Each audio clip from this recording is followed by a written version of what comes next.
The Daughters Trilogie is a series of 3 exhibitions that I curated here at the Taxis Palais.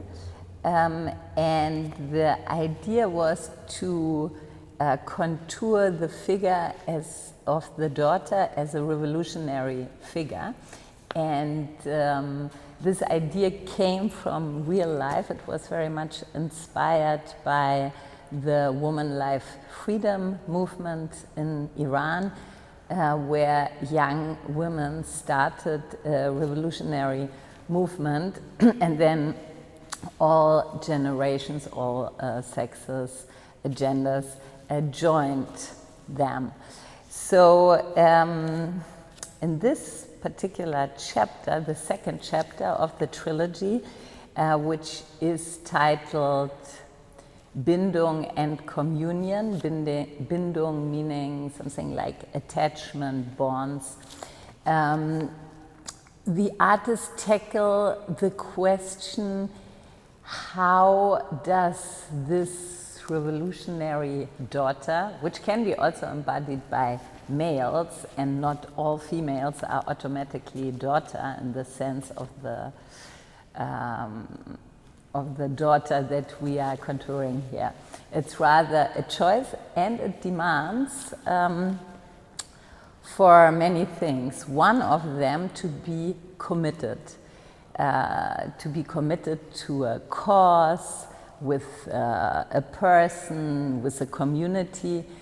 And together with the artist, we discussed like what does an attachment which gives energy, which also has a transformative power in society, by what is it characterized?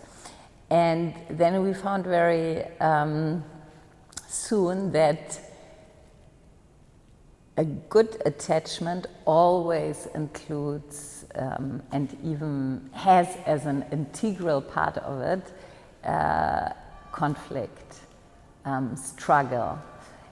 And this is what the artists show here. They are all committed to a community, they are all committed to a cause, they are all committed to different persons, and they also go through a lot of struggle, pain, conflict for what they hold dear.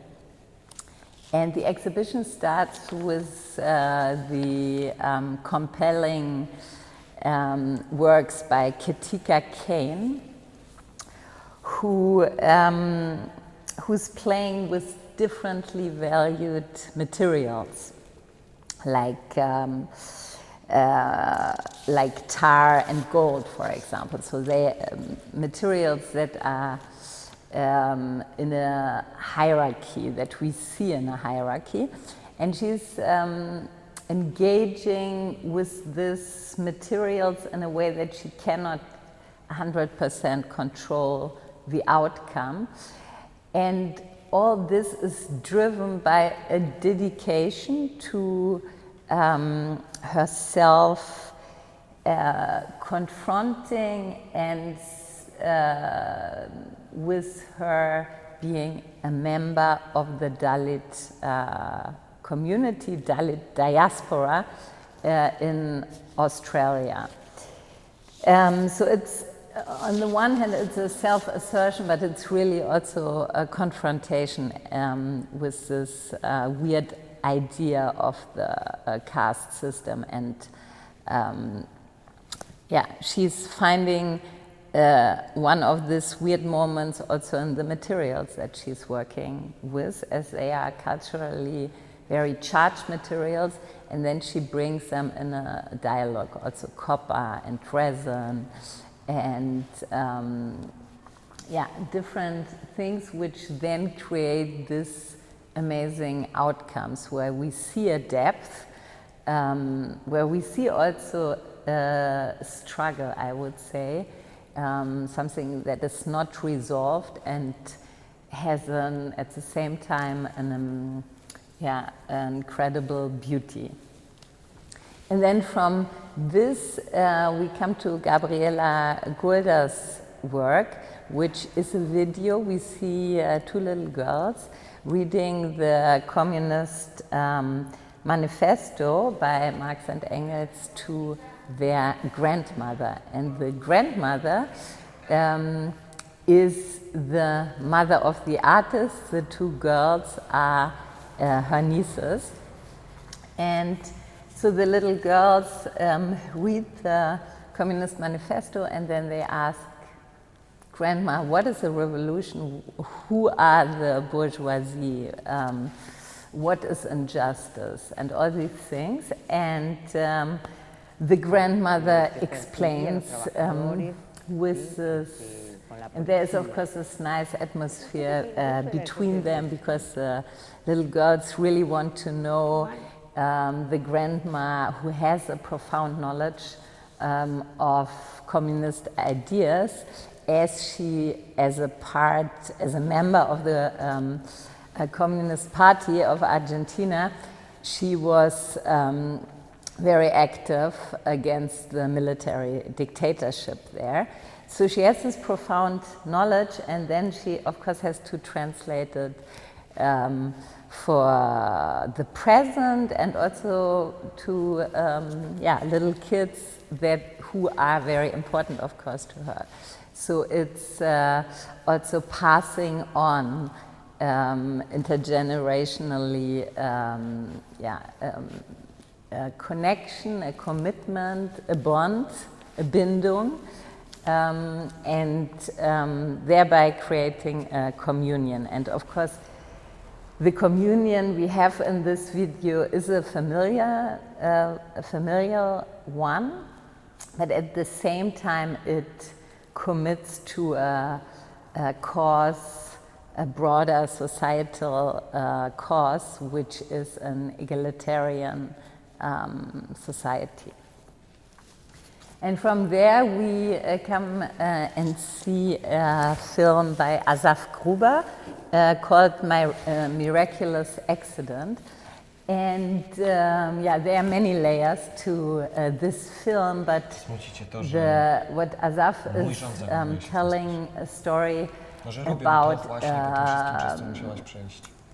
Bindungen, about attachments and bonds that feel like miracles, and that are also often the outcome of an unforeseen encounter. Could be of two persons, but could be also of different communities.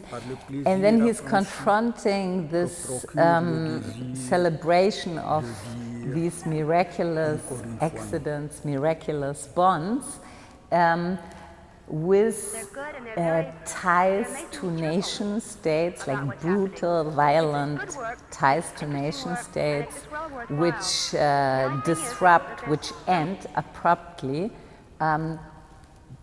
other bonds, like forced bonds that are forced upon us, and who then really destroy other bonds which have a huge potential but cannot be fully articulated, because like bonds that we never asked for and that we don't want to have in our life are forced upon us. From there, then we go downstairs and we see one of Francis Offman's paintings, as he calls them, are encounters. They are outcome of a conversation, and to give just one example how this happens is that he's very often, and also in this painting that we have here, he is working with coffee grounds. And coffee grounds connect two places that are related to him. So he had to leave Rwanda as a kid and is now based in Italy. So both places have a connection to coffee, The coffee cultivation in Rwanda has a violent and brutal history of colonialism, whereas Italy is celebrating its own coffee culture. It's also important to know that Francis is asking other people to give him as a present coffee grounds. And this is always the starting point of a longer exchange and conversation about where's this coffee coming from, what does it mean in your life, etc. This is not recorded, but somehow one feels the energy of these discussions in the painting. And then it also marks something which is very important in his work, is that he has a deep art historical knowledge. He studied in Italy, and he's very much into the old masters. So to bring the coffee ground on the canvas, he's using these techniques, and also for the other materials. We can see that it's also a conversation between the present day and the past.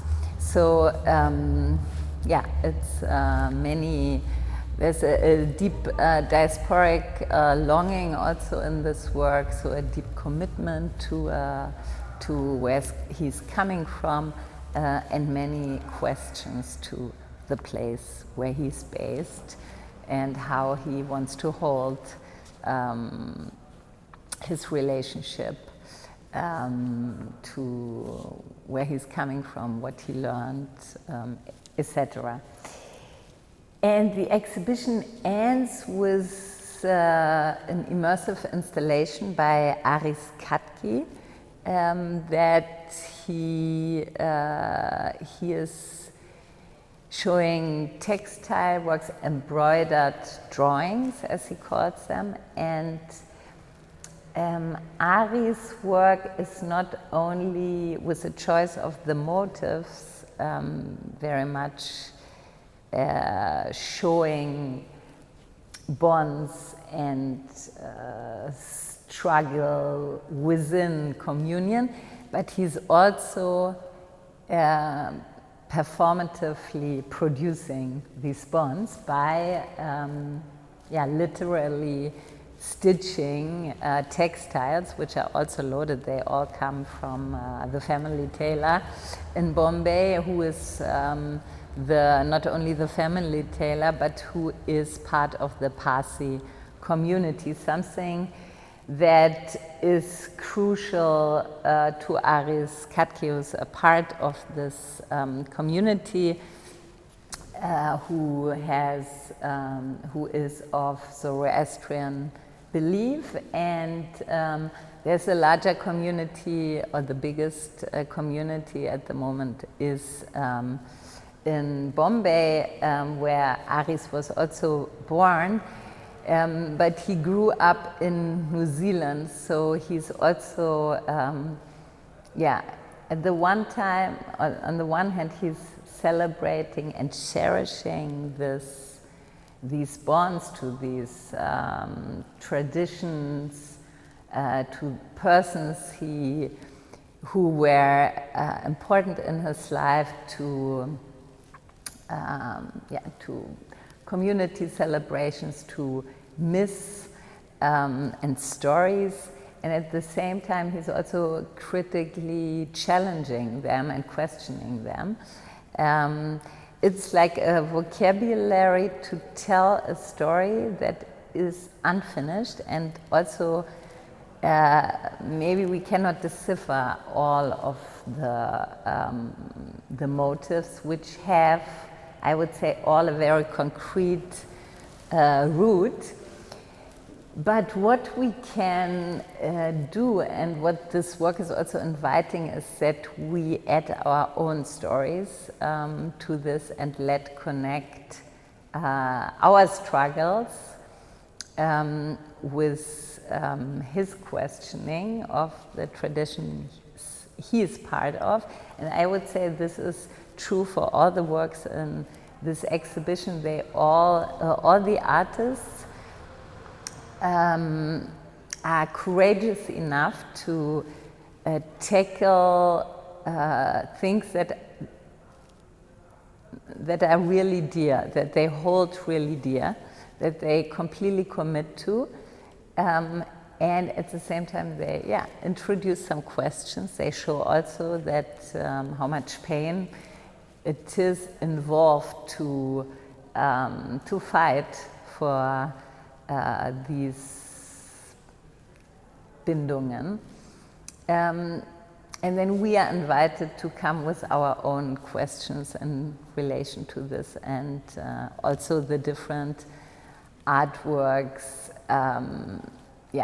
of course, are in dialogue with each other. If we think of the Kirtika's works that she all produced for this exhibition, with the profound injustice of the caste system.